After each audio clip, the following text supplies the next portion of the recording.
मिरज तालुक्यातील बेडग येथे जनावरांच्या हाडांची वाहतूक बजरंग दलाच्या कार्यकर्त्यांनी पकडली। मिरज तालुक्यातील बेडग येथे जनावरांच्या हाडांची वाहतूक बजरंग दलाच्या कार्यकर्त्यांनी पकडली आहे। बजरंग दलाच्या कार्यकर्त्यांना एक छोटा हत्ती संशयितपणे जात असताना दिसला। गाडीतून दुर्गंधीयुक्त वास येत असल्याने गाडी अडवण्यात आली। गाडीत जनावरांची हाडे असल्याचे दिसून आले। बजरंग दलाच्या कार्यकर्त्यांनी याबाबत मिरज ग्रामीण पोलिसांशी संपर्क साधला। पोलिसांनी सदरची गाडी ताब्यात घेऊन मिरज ग्रामीण पोलीस ठाण्यात आणण्यात आली।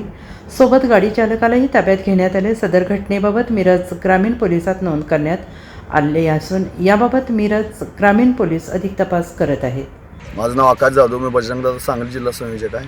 आज दुपारी 2 वाजता आम्हाला आमच्या कार्यकर्त्यांनी बातमी मिळाली की एक छोटा हत्ती संशयितरित्या बेडगकडे जात आहे।